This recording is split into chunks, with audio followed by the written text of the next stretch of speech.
Nous sommes toujours dans notre thème qui est délivré pour régner.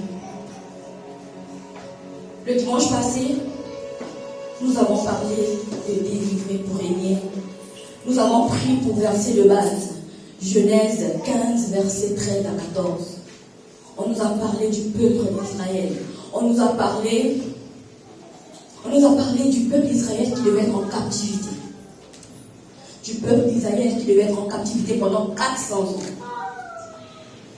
Mais Dieu, quand il fait une promesse, il ne se limite pas à dire ce qui va mal. Mais il part au-delà. Il a dit, vous allez être en captivité. Mais il a dit que je jugerai le peuple qui vous a opprimé, qui vous a oppressé. Il ne s'est pas limité à dire qu'il allait juger. Il est allé au-delà. Il a dit que vous aurez des richesses. J'ai juste paraphrasé. Vous aurez des richesses. Mais Dieu ne s'est pas limité à ça, à dire seulement. Il est entré en action. Amen. Il a envoyé Moïse. Moïse est venu aller livrer le peuple d'Israël. Ils sont sortis de là. Mais ils ne sont pas sortis bredouilles. Ils sont sortis de là. Ils sont sortis de là avec des richesses. Et je crois que le dimanche passé, Dieu nous a fait du bien. Par la même occasion, nous allons tout simplement prendre nos Bibles et nous allons lire dans Romains 5, versets 12 à 18.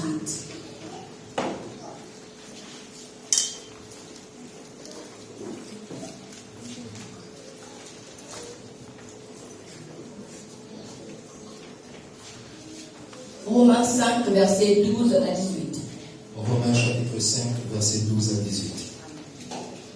C'est pourquoi, comme par un seul homme, le péché est entré dans le monde, et par le péché la mort.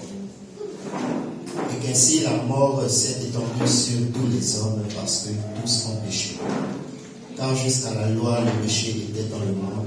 Or, le péché n'est pas imputé quand il n'y a point de loi. Cependant, la mort a régné depuis Adam jusqu'à Moïse. Mais sur ceux qui n'avaient pas péché, par une transgression semblable à celle d'Adam, lequel est la figure de celui qui devait venir. Verset 15.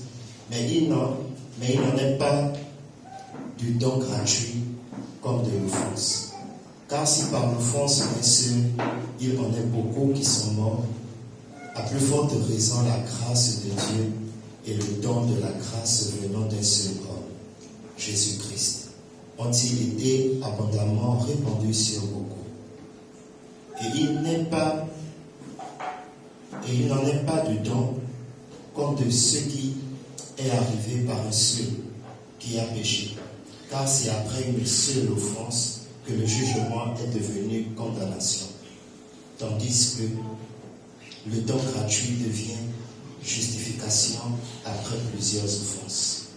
Si par l'offense d'un seul la mort a régné parmi ceux, à plus forte raison ceux qui reçoivent l'abondance de la grâce et du don de la justice régneront-ils dans la vie par Jésus-Christ lui seul. Verset 18. Ainsi donc, comme par une seule offense, la condamnation a atteint tous les hommes, de même par un seul acte de justice, la justification qui donne de la vie s'étend à tous les hommes. Amen. Amen.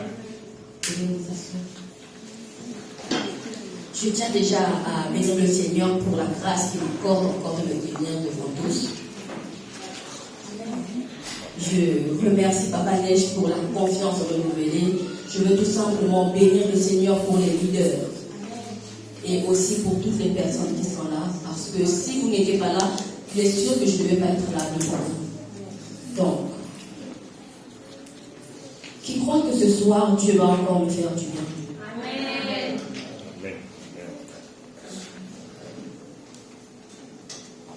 Je veux tout simplement bénir ton nom, Seigneur, parce que je crois que tu vas me faire du bien. Seigneur, entre tes mains, je ne suis qu'un instrument. Entre tes mains, Seigneur, je ne peux rien. C'est juste que par ton esprit, je peux tout faire. Parce que Seigneur, je suis comme une marionnette entre tes mains. Seigneur, utilise-moi ce soir et que seule la gloire te revienne. Pas la gloire pour moi, mais la gloire pour Jésus-Christ. Que l'honneur et la gloire te soient rendus. Au nom de Jésus. Amen. Amen. Nous avons lu Romains 5, versets 12 à 18. Nous avons tout simplement constaté que le premier verset, donc le verset 12 nous dit, c'est pourquoi, de même que par un seul homme, le péché est entré dans le monde, et par le péché, la mort, et ainsi la mort a atteint tous les hommes parce que tous ont péché. On nous fait, quand on lit seulement la partie là, on nous fait comprendre que le péché est entré dans ce monde par une seule personne. Dans ce verset, on nous parle du péché originel. On ne nous parle pas seulement du péché originel, mais on nous parle aussi de son impact sur toi, sur moi et sur tout le monde. Nous soulignons que le péché a été introduit par Adam. Nous savons tous que Dieu avait dit à Adam et Ève, vous pouvez manger de tous les fruits, de tous les arbres de ce jardin. Mais il n'y a qu'un seul arbre que vous ne devez pas toucher. Il a dit que c'est l'arbre de la connaissance du bien et du mal. Mais qu'est-ce qui a fait en sorte qu'aujourd'hui, toi et moi, nous puissions avoir tous les problèmes du monde mondial? Parce que Adam a désobéi. Et le premier point que nous allons aborder ce soir n'est tout autre que Dieu nous délivre de la semence du péché. Dieu nous délivre de la semence du péché. On va me dire que la semence du péché, c'est quoi?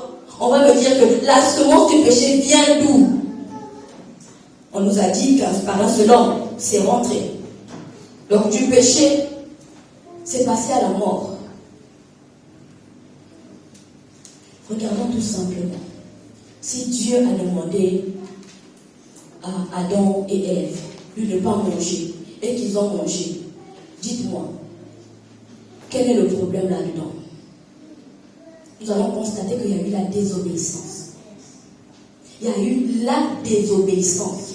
Et nous allons tout simplement voir que la désobéissance est la semence de tout péché, du péché.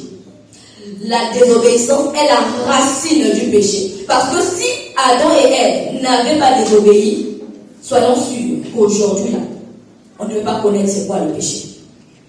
Toi et moi, on ne devait pas pécher. Toi et moi, on ne devait pas voler. Toi et moi, on ne devait pas se lapider. Parce que on devait toujours faire ce que Dieu voulait.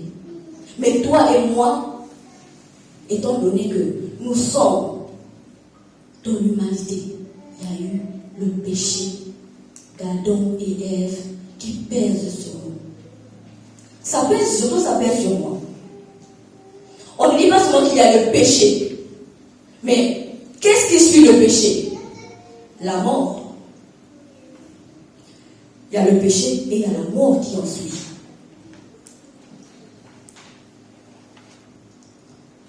Moi, j'aimerais bien être à la place d'Adam et Ève à cette période-là. Être là-bas. Adam et Ève n'avaient aucun problème. Aucun problème. Ils sont en train de marcher. Ils sont comme ils sont. Ils sont en train de faire ce qu'ils veulent. Mais ils sont comme ils sont. Il n'y a aucun souci. S'ils n'avaient pas désobéi aujourd'hui, tu ne devais pas avoir des problèmes. S'ils n'avaient pas désobéi aujourd'hui, tu devais être à l'aise. Tu devais vivre pendant très longtemps. Mais toi et moi, on va te limiter à 105 ans pendant qu'on devait arriver à 1000 ans. À cause de la désobéissance d'une seule personne. Il a péché. Toi et moi, ça pèse sur nous aujourd'hui.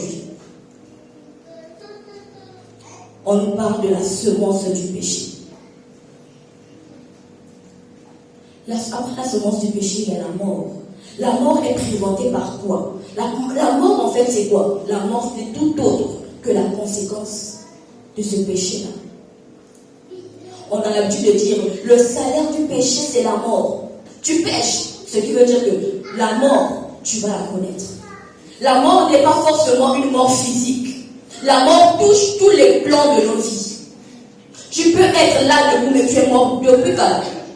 Tu peux être là devant nous, mais tu es mort depuis longtemps. Et même tu marches avec la mort tous les jours. Tu marches avec la mort tous les jours. Qu'est-ce qui fait en sorte que toi et moi aujourd'hui, que nous puissions demeurer dans ce péché-là? C'est parce que la semence du péché, c'est depuis tonton Adam. Parce que la semence du péché, c'est depuis le jardin d'Éden. Et nous allons remarquer une chose, que quand ils ont péché, Dieu les a mis à la porte. Mais quand Dieu les met à la porte, qu'est-ce qui se passe? Ils descendent ils sortent de là avec la nature pécheresse. Avec la nature pécheresse. Donc ce qui veut dire que même les enfants qui devaient avoir, les enfants qui devaient sortent avec la nature pécheresse, avec le péché. Nous allons tout simplement regarder dans le jardin d'Éden, quand ils sont sortis, Adam et Ève ont eu des enfants. Ils ont eu Caïn et Abel. Mais les enfants là ne sont pas nés sains. Ces enfants-là ne sont pas nés clean. Ils sont nés avec la nature pécheresse. Ce qui veut dire que Caïn et Abel sont nés avec la nature pécheresse. Mais la nature pécheresse ne s'était pas encore manifestée. La nature pécheresse ne s'était pas encore manifestée. On va tout simplement constater qu'ils sont nés. Mais qu'est-ce qui a fait en sorte que cette nature-là se manifeste au-delà de Caïn et Abel? On va tout simplement voir que quand ils sont allés apporter l'offrande, on dit que Dieu a créé celui d'Abel. Est-ce qu'il a créé celui de Caïn? Il n'a pas créé. Et quand il n'a pas créé, qu'est-ce qui s'est passé? C'est à ce moment que la semence du péché s'est manifestée. C'est à ce moment que la semence du péché s'est manifestée. Et on remarque que Caïn a tout simplement tué son frère. Parce que la semence du péché qui était au-dedans de lui s'est manifestée au grand jour. Quelle est la semence du péché qui se trouve dans ta famille et qui ne s'est pas encore manifestée en toi? Chez Caïn, ça s'est manifesté parce qu'on lui a dit, je n'ai pas créé ton offrande. Ça s'est manifesté. Et quand ça s'est manifesté, il a tout simplement tué son frère. Est-ce que tu as déjà pris le temps de prier et demander à Dieu, Seigneur, dis-moi quelle est la semence qui mine ma famille, qui ne s'est pas encore manifestée au-dedans de moi? Dis-moi, qu'est-ce qui ne s'est pas encore manifesté? Quand nous regardons le peuple d'Israël, regardons tout simplement le peuple d'Israël. Ils étaient en Égypte. Mais en Égypte, qu'est-ce qui se passait là-bas? Il y avait l'idolâtrie. Ils ont vu, ils ont entendu, ils n'ont jamais pratiqué l'idolâtrie quand ils étaient en Égypte. Mais qu'est-ce qui se passe quand ils sortent de là? Ils sortent d'Égypte, mais étant donné que j'ai vu, j'ai entendu, je me dis, bon, il n'y a aucune semence au-dedans de moi. Mais on dit qu'ils sont sortis, donc physiquement, ils sont sortis. Mais l'Égypte n'est jamais sorti d'eux. Quand je dis que l'Égypte n'est jamais sorti d'eux, c'est parce que ce qu'ils ont vu, ce qu'ils ont entendu, était là. Mais ils ont fermé les yeux. Ils ont fermé les yeux physiques, mais les yeux de leur cœur n'étaient pas fermés. Ils ont vu. Et quand ils sont sortis, qu'est-ce qui s'est passé? À un moment donné, ils ont demandé Aaron, le veau d'or. Parce que la semence qu'ils ont eue en Égypte devait maintenant se manifester. Il devait maintenant manifester cette semence-là. Dis-moi, qu'est-ce que tu as vu que tu n'as pas encore manifesté? Qu'est-ce que tu as vu que tu n'as pas encore manifesté? Il y a des choses que nous voyons, il y a des choses que nous entendons, mais nous n'avons pas encore manifesté cela. Quand tu rentres dedans de toi, qu'est-ce que tu n'as pas encore manifesté? Nous allons tout simplement voir un jeune homme, entre 6 ans et 7 ans. Il voit que son père bastonne sa mère tous les jours. On voit que ce jeune garçon de 6 ans, 7 ans voit comment sa mère et pas encore manifesté. Il y a déjà la semence qui est là, mais cela ne s'est jamais manifesté. Ça ne s'est jamais manifesté. Mais un jour, à 24 ans, 30 ans, il se marie. Et c'est dans le mariage qu'on se rend compte que la femme à qui il a dit « Je t'aime, je t'épouserai », il a fait les plus beaux vœux du monde mondial. Mais on constate une chose, qu'à 34 ans, il commence à bastonner cette femme. La semence qu'il a vue dans la maison de son père, la semence qu'il a vue chez ses parents, ne s'était pas encore manifestée. Mais là, il s'est marié, on va tout simplement se rendre compte que le bon monsieur commence à frapper sa femme. Il commence à frapper sa femme. Il frappe sa femme pourquoi? Est-ce que c'est volontaire? C'est pas forcément volontaire. C'est la semence du péché qui se manifeste tout simplement. Quelle est la semence? Qu'est-ce que tu as vu dans la maison de ton père? Qu'est-ce que tu as vu ton oncle faire? Qu'est-ce que tu as vu ta tante faire? Qu'est-ce que tu as vu le voisin faire? Qu'est-ce que tu as vu même tes grands-parents faire? Que toi, tu n'as pas encore manifesté, mais que tu sais que ce n'est pas bien. Ce soir, Dieu veut que nous puissions être délivrés de cette semence du péché. Amen. Moi, c'est peut-être pas dire que moi, Dora, la semence du péché, moi-même, hein, clairement, je suis arrêtée là. On m'a donné l'alcool depuis que je suis petite. Ça là, c'est l'héritage chez nous. En quoi, hein? L'alcool, ça ne manque pas. Pour une bonne personne du capital, on boit. Mais quand je m'arrête, je dis, oh, c'est vrai. On boit. Est-ce que c'est pas une semence? J'ai vu mon grand-père le faire, j'ai vu mon père le faire. Est-ce que c'est pas une semence? Il faudrait déjà que, aujourd'hui, qu'on puisse dire qu'on va éradiquer cela. Amen. C'est dans la même optique. On va voir un enfant de 10 ans. Papa t'a appris à boire. Maman t'a appris que chaque repas, une bouteille de vin ne manque pas. Le vin ne manque pas. Le whisky ne manque pas. La bière ne manque pas. Pourtant, tu te dis que c'est normal. C'est normal. Mais qu'est-ce qui se passe après? C'est que quand tu grandis, tu te dis, bon, j'ai bu quand j'étais enfant, c'est fini, c'est fini.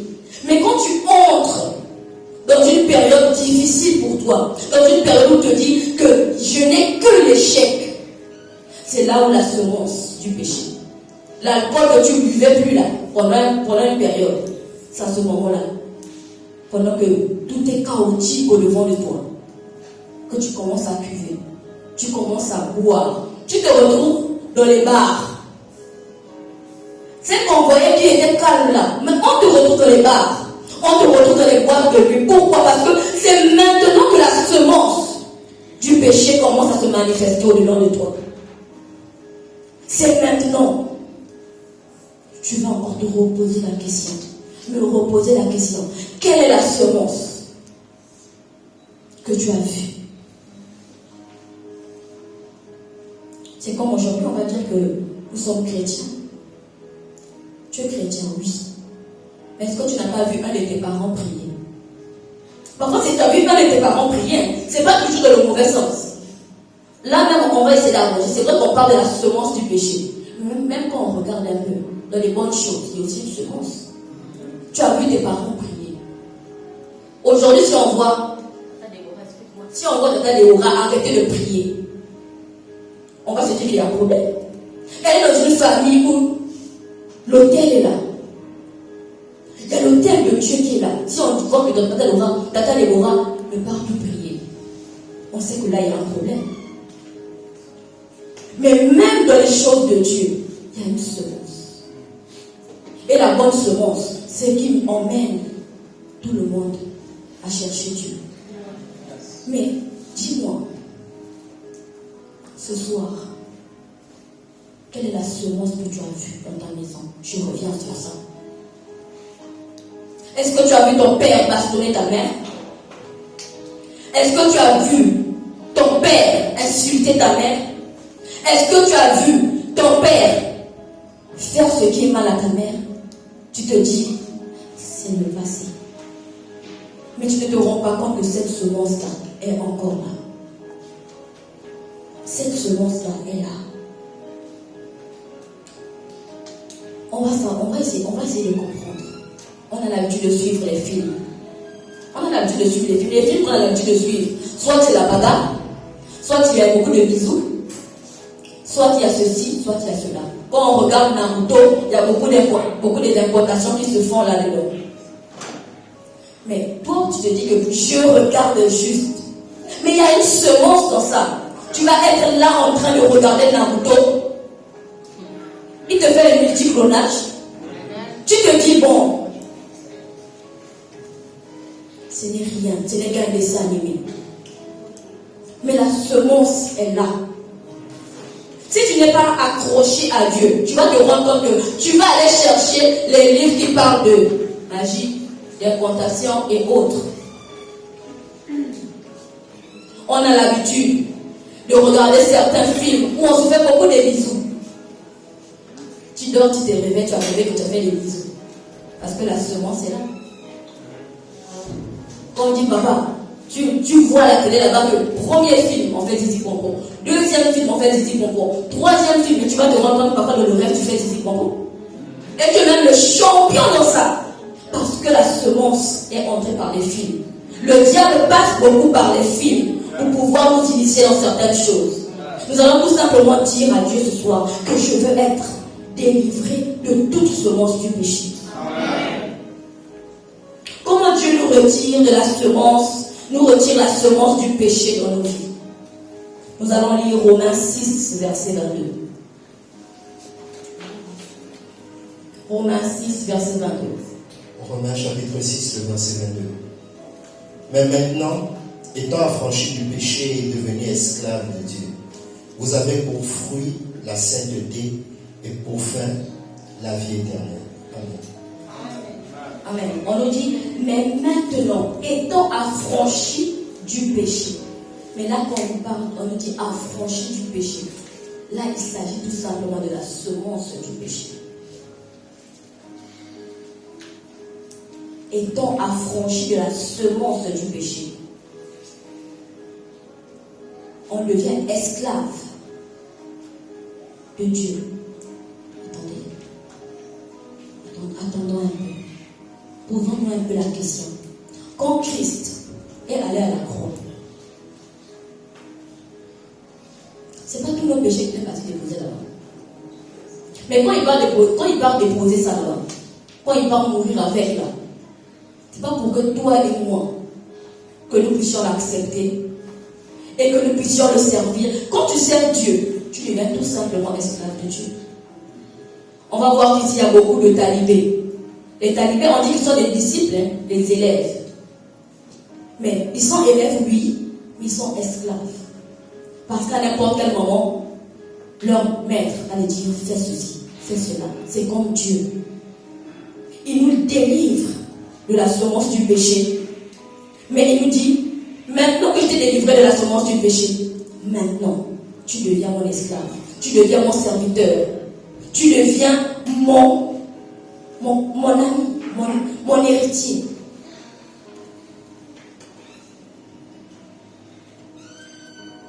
Regardons un peu quand le peuple d'Israël est sorti d'Égypte. Dieu les a emmenés au premier moment. Dieu les a emmenés dans le désert.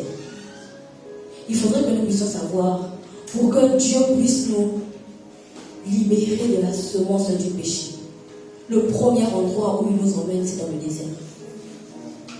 Il nous emmène d'abord dans le désert. Il ne va pas d'abord t'emmener à Canaan. Il t'emmène d'abord dans le désert. Parce que dans le désert, il veut commencer à te façonner là.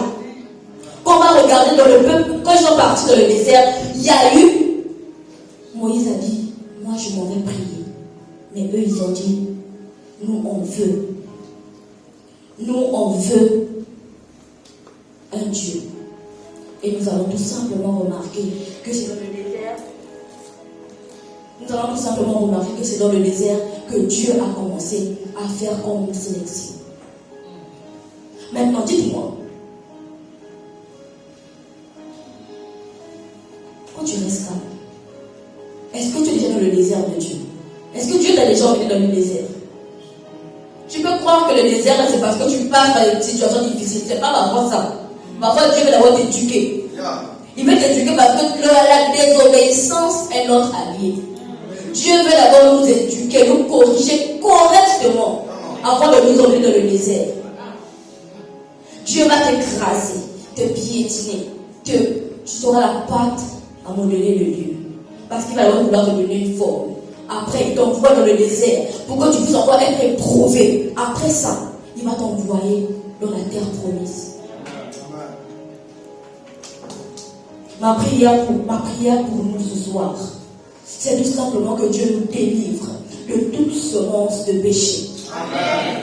Que ce soit la semence du péché originel, que ce soit la semence du péché générationnel, que ce soit la semence du péché, ce que tu as pu voir, que Dieu nous délivre de cette semence. Parce que Dieu veut faire quelque chose de particulier avec nous en cette saison. Dieu veut nous changer en cette saison. Il veut nous délivrer parce qu'il veut nous emmener à régner avec lui. Tant que la semence du péché ne quitte pas nos vies, rassurons-nous d'une chose. Nous n'allons pas pouvoir régner avec Dieu comme il se doit. La désobéissance nous emmène loin. On dit que la désobéissance, c'est vrai que c'est la semence du péché, mais c'est aussi la racine de tout péché. Il faudrait que Dieu nous délivre de cela ce soir. Amen. Nous allons tout simplement lire Matthieu 13, versets 26 à 30.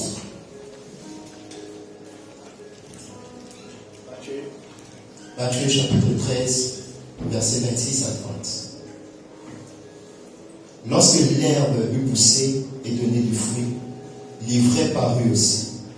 Les serviteurs du maître de la maison vinrent lui dire, Seigneur, n'as-tu pas semé une bonne semence dans ton champ? D'où vient donc qu'il y a de l'ivraie? Il leur répondit, c'est un ennemi qui a fait cela. Et les serviteurs lui dirent, veux-tu que nous allions l'arracher? Non, dit-il, de peur qu'en arrachant l'ivraie, vous ne déracinez en même temps le blé. Verset 30. Laissez croître ensemble l'un et l'autre jusqu'à la moisson.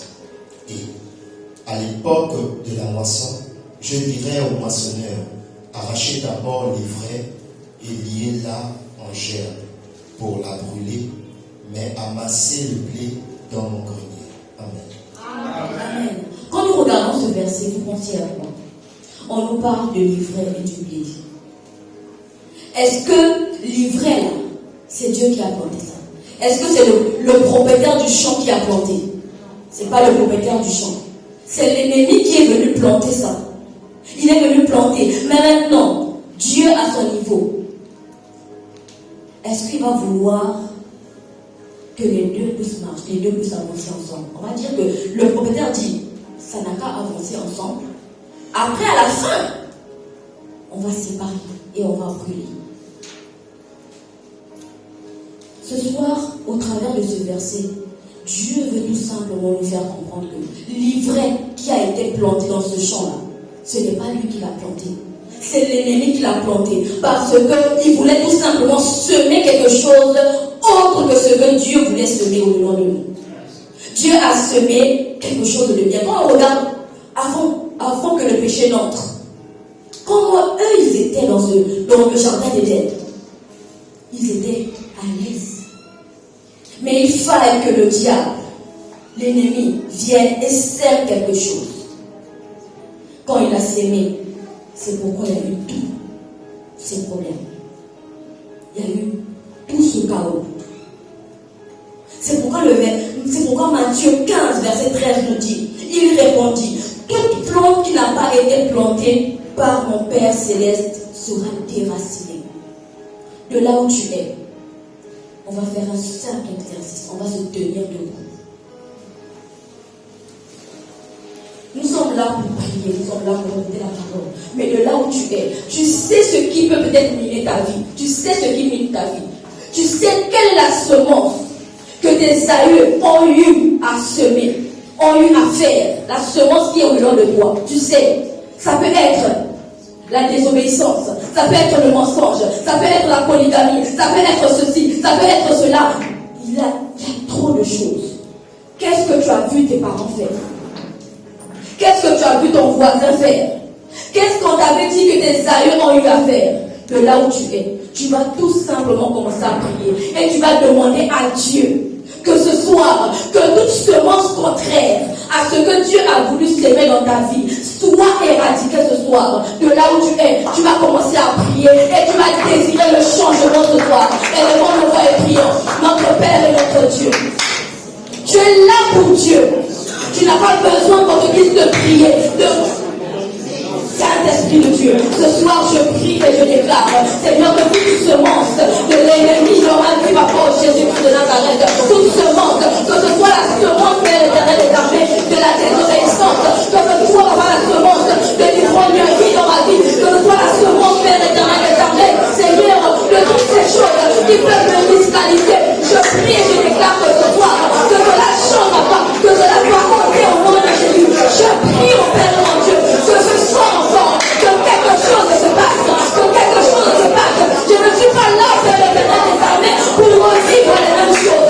Je ne suis pas là, éternel des armées, pour vivre les mêmes choses. Je déclare, mon Dieu, mon roi, que toute semence que j'ai pu prendre, Seigneur, de ma famille, que ce soit de mon père, que ce soit de ma mère, que ce soit de mon côté paternel, que ce soit de mon côté maternel, je prie et je déclare que toutes ces semences du péché soient ôtées de ma vie au nom de Jésus-Christ de Nazareth. Maintenant, Saint-Esprit, je prie et je déclare que ce soir, mon Père, Saint-Esprit de Dieu, je déclare que cela, mon pauvre Jésus, soit arraché de la mémoire de l'unité, ma pauvre Jésus, que ce que je n'ai pas planté, cela déraciné. Je prie et je déclare que cela soit déraciné de ma vie au nom de Jésus, au nom de Jésus, au nom de Jésus. Je prie, Père éternel des armées, que ma vie, Père éternel, soit impactée par le Jésus à cause de ta présence.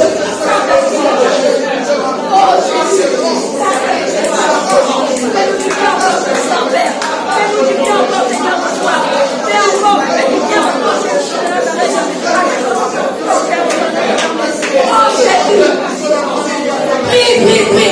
prie parce que ce soir, Dieu veut tout simplement enlever toute semence contraire à son nom, toute semence contraire à son nom, contraire à lui, contraire à sa volonté.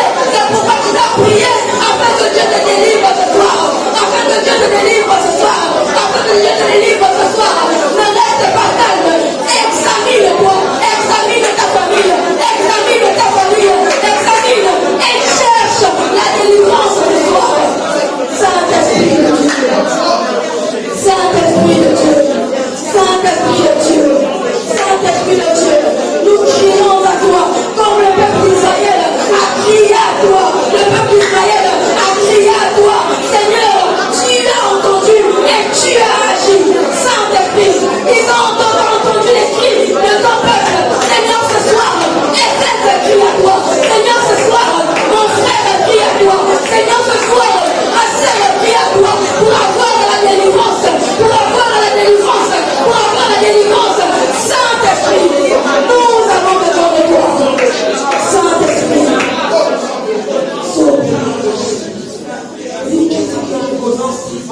Saint-Esprit de Dieu, Saint-Esprit de Dieu, Saint-Esprit de Dieu, Saint-Esprit de Dieu, nous voulons que ta main, Père éternel des armées, s'étende sur la vie de tout un chacun. Nous prions que ta main s'étende sur la vie de tout un chacun. Saint-Esprit, afin que tout ce qui n'est pas de toi soit ôté maintenant, Père. Saint-Esprit de Dieu.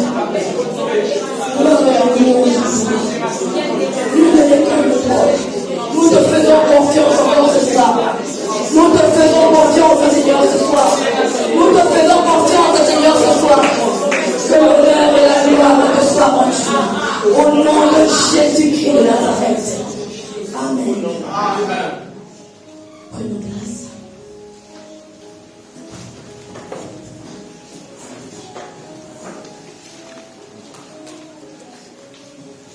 Nous allons tout simplement remarquer que la désobéissance, étant donné qu'elle est la semence du péché, et qu'elle est la semence, et qu'elle est la racine de tout péché, elle a plusieurs manifestations. elle se manifeste par les œuvres de la chair. Et le deuxième point que nous allons aborder ce soir, c'est Dieu nous délivre de la puissance des œuvres de la chair. Dieu nous délivre de la puissance des œuvres de la chair. Nous allons prendre Galates 5, versets 17 à 25.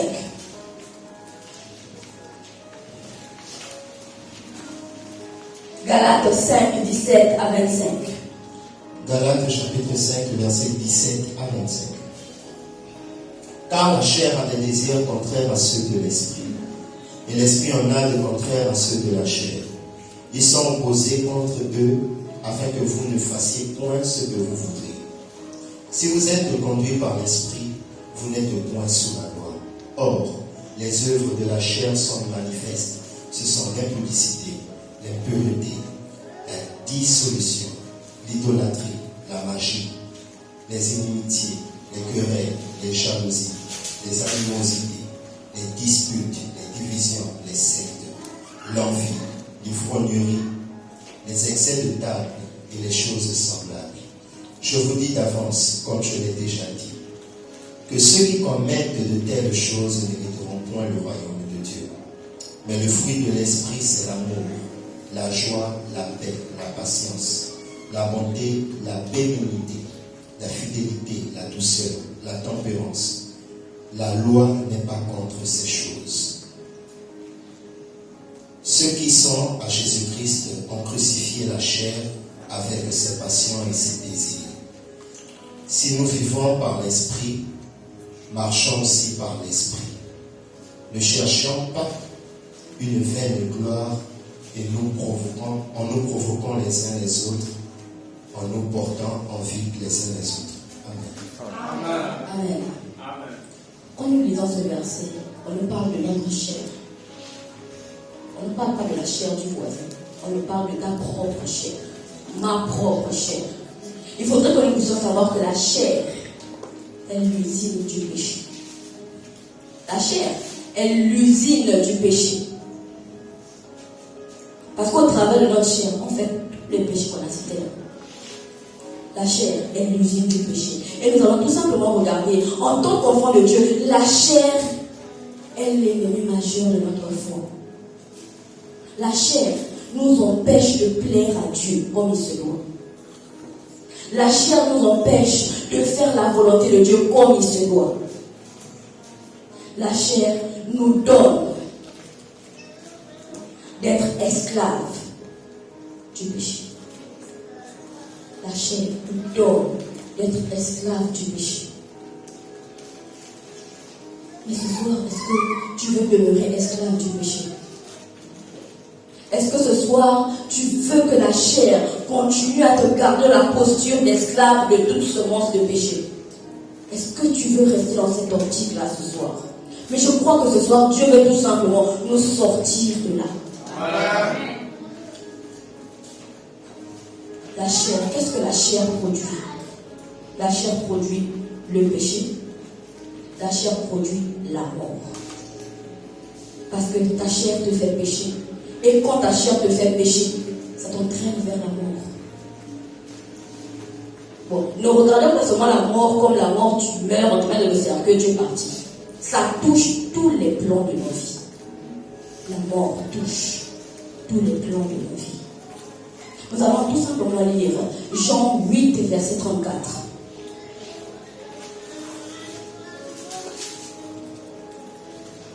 Jean chapitre 8, verset 34.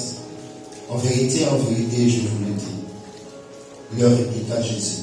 Quiconque se livre au péché est esclave du péché. Amen. Amen. Nous allons remarquer que dans certaines familles, je ne vais pas rentrer dans les familles. Pour ceux qui sont au Congolais, à Pointe-Noire, on a un quartier qui s'appelle Rex. Le quartier là. Le quartier là s'appelle Rex. Et à Rex, toutes les femmes, quand tu passes comme ça, toutes les femmes font... Je ne sais pas si je dois bien dire ça, mais... Toutes les femmes là font le trottoir. Le trottoir là, c'est pas en plein jour. Mais le trottoir, même la journée, elle se tient devant son portail. Elle te fait comprendre que je vends l'arachide. Mais ce n'est pas ce qu'elle vend. Mais quand tu regardes, elle a commencé à faire ça à cause de quoi? Qu'est-ce qui l'a poussé à entrer dans cette vie-là? Peut-être parce qu'elle a vu Tantine Pauline le faire.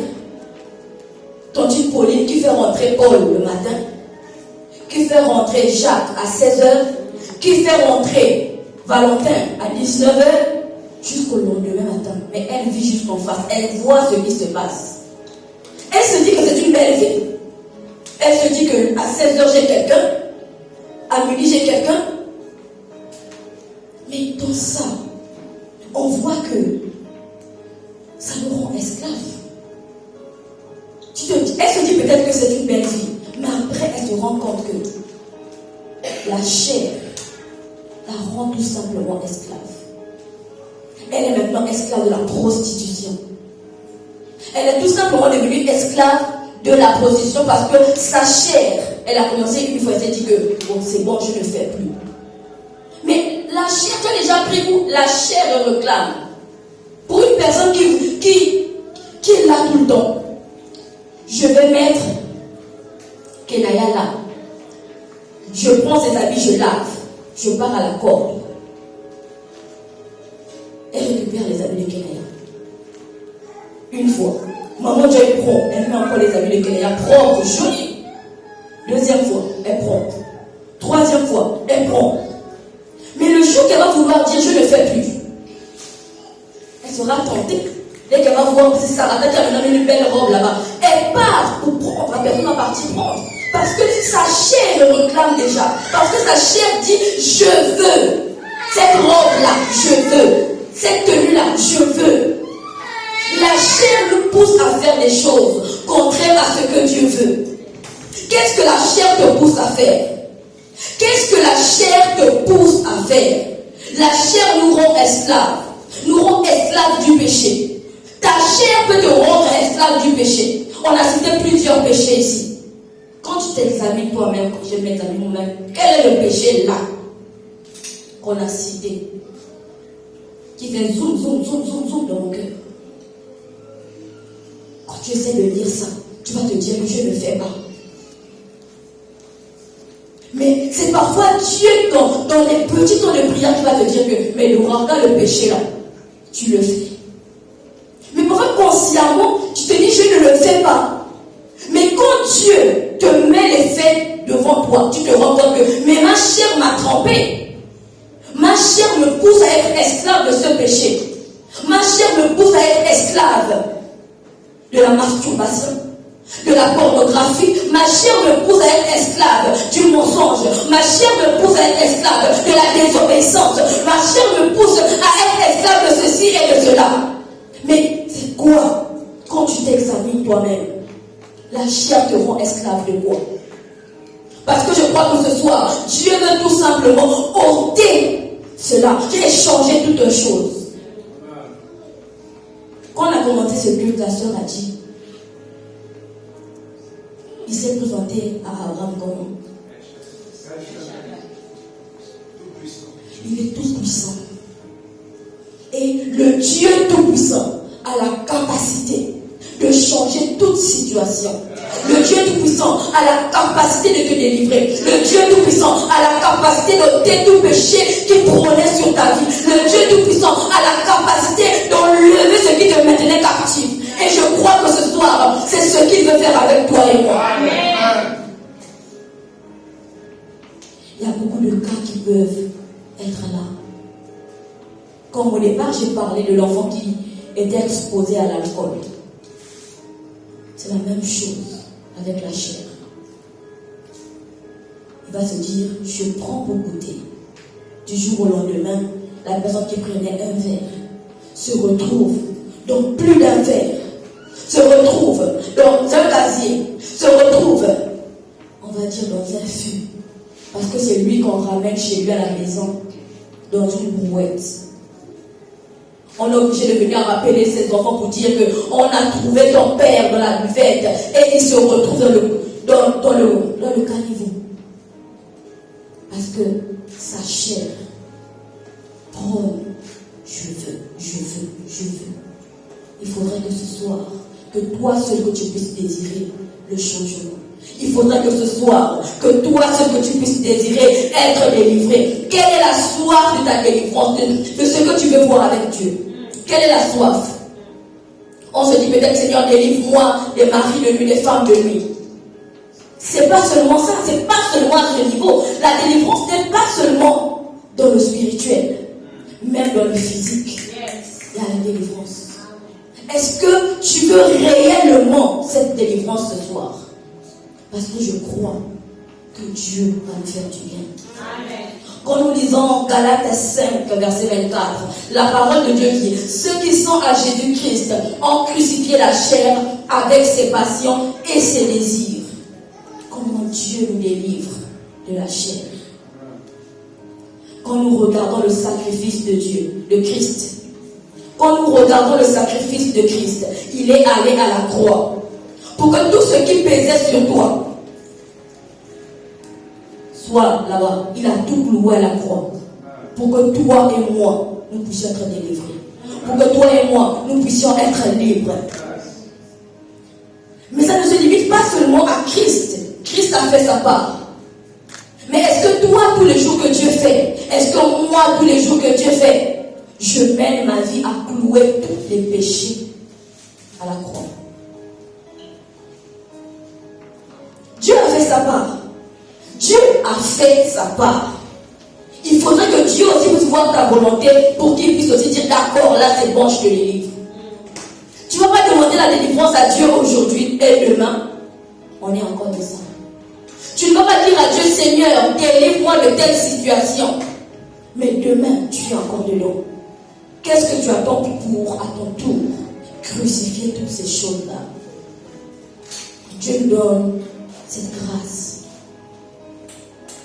de pouvoir clouer toutes choses. Quand nous regardons, quand tu prends ta Bible, on a l'habitude de lire ce verset comme on fait quand on regarde Romains 8. Romains 8, on lit ça comme ça là.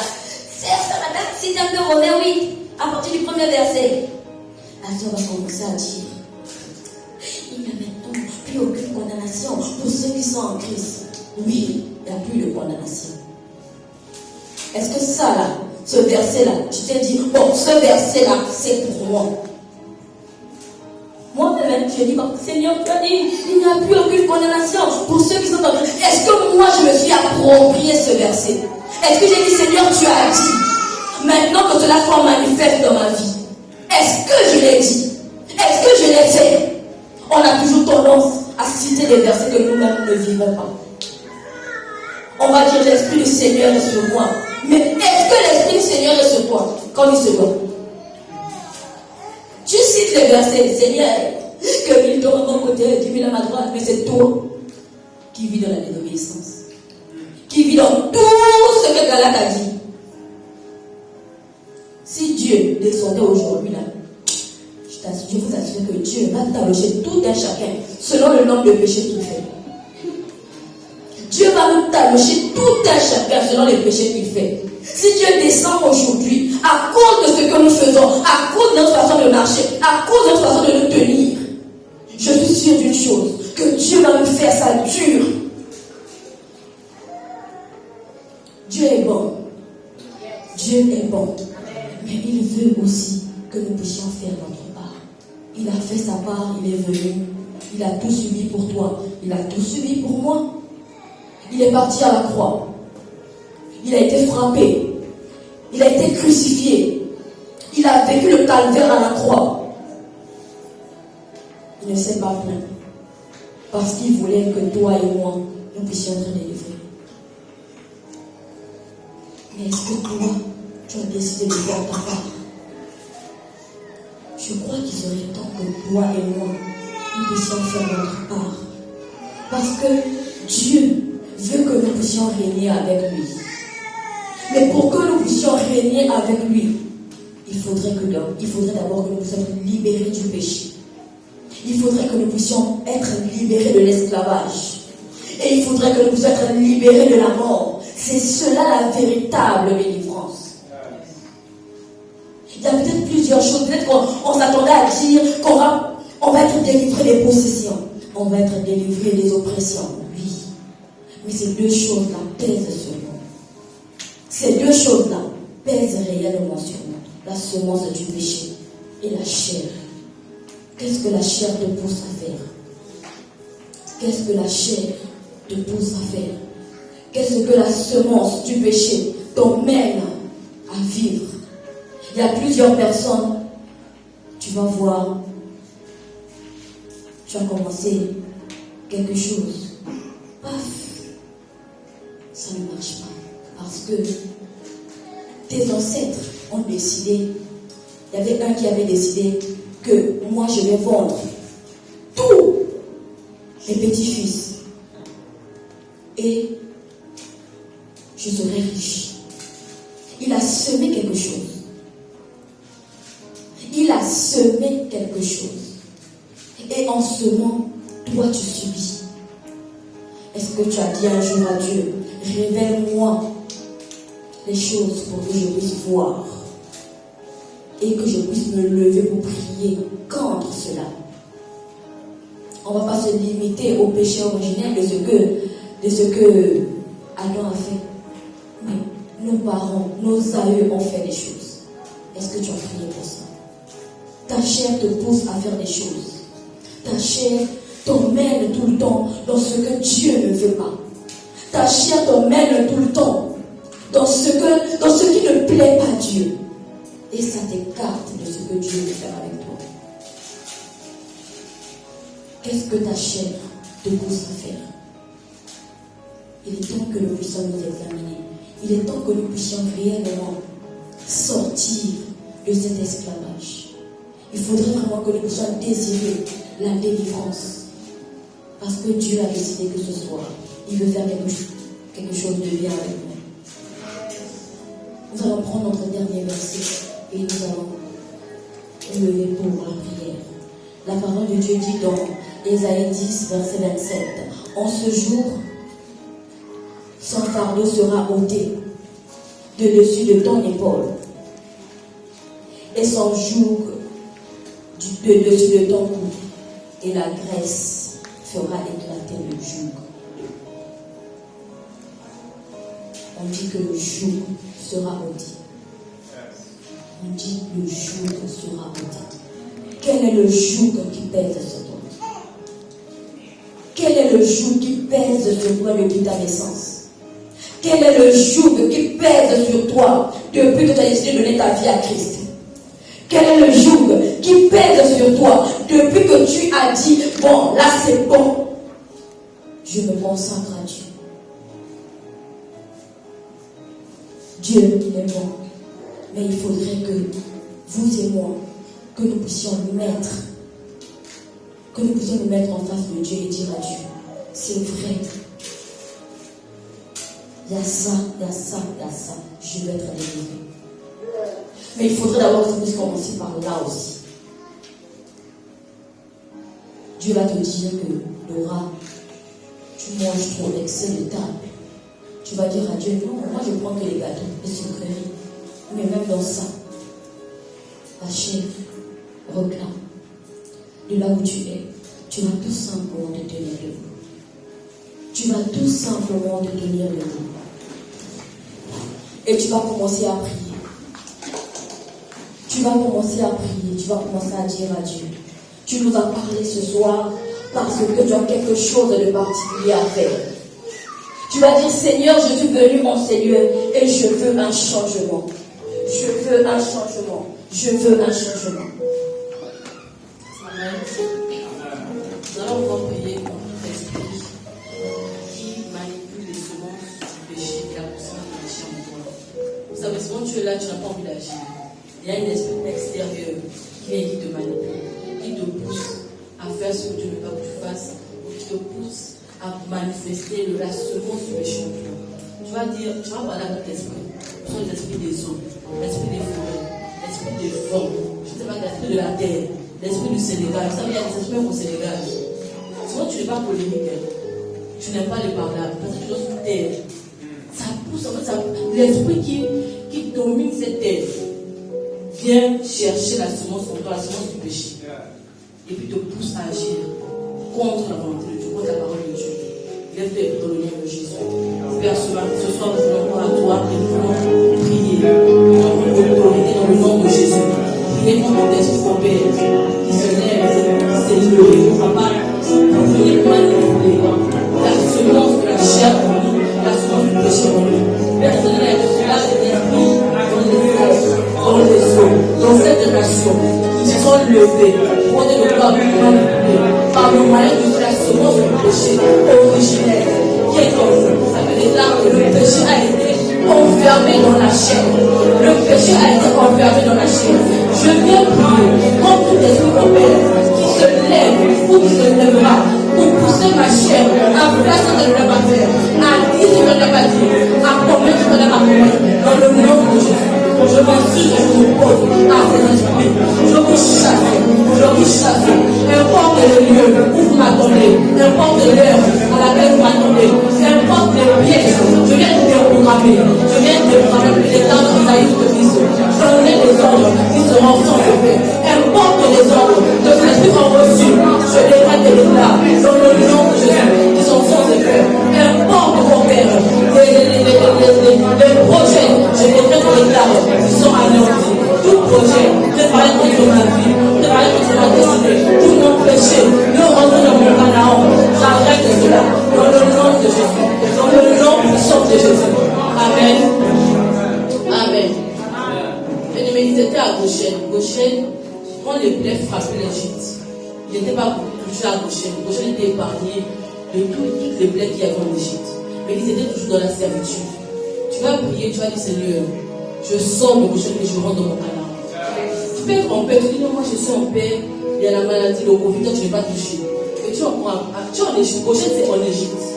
Tu as dit je sors de Goshen et je rentre en Canaan. Que rien ne m'arrête. Comme la Seigneur de Dieu a dit, il y a la semence qui t'attend dans le désert. Tu dis Seigneur, que rien ne m'arrête en route. Je refuse que toute semence me réclame en chemin.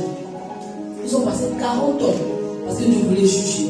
Je refuse qu'une semence m'attende dans 1 an, dans 5 ans, dans 10 ans, dans 20 ans. Je dois rentrer dans mon Canaan et y rester. Amen. Prions dans le nom de Jésus. Père, ce soir, je refuse de rester à Goshen.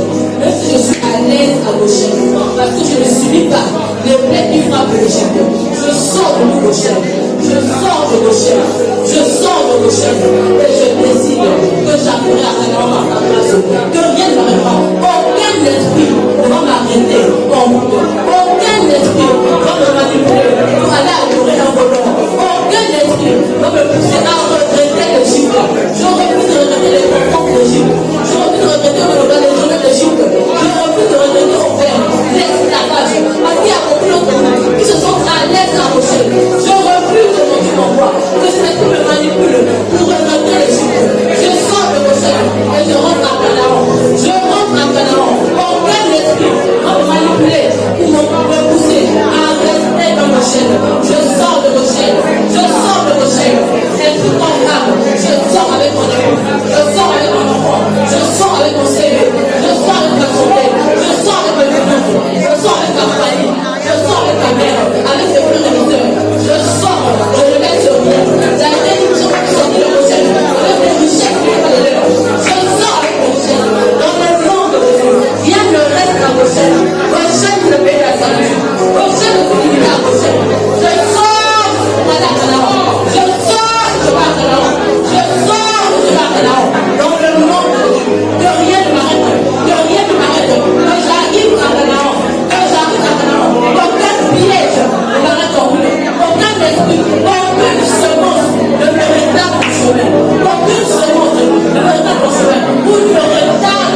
les enfants. Le diable s'est levé contre les enfants. Et on va prier pour les enfants, les recommander à la grâce de Dieu. Tous ceux qui ont des enfants, les emmène devant. Ou si ton enfant n'est pas au Seigneur, tu viens et tu représentes ton enfant. On va prier pour les enfants ce soir.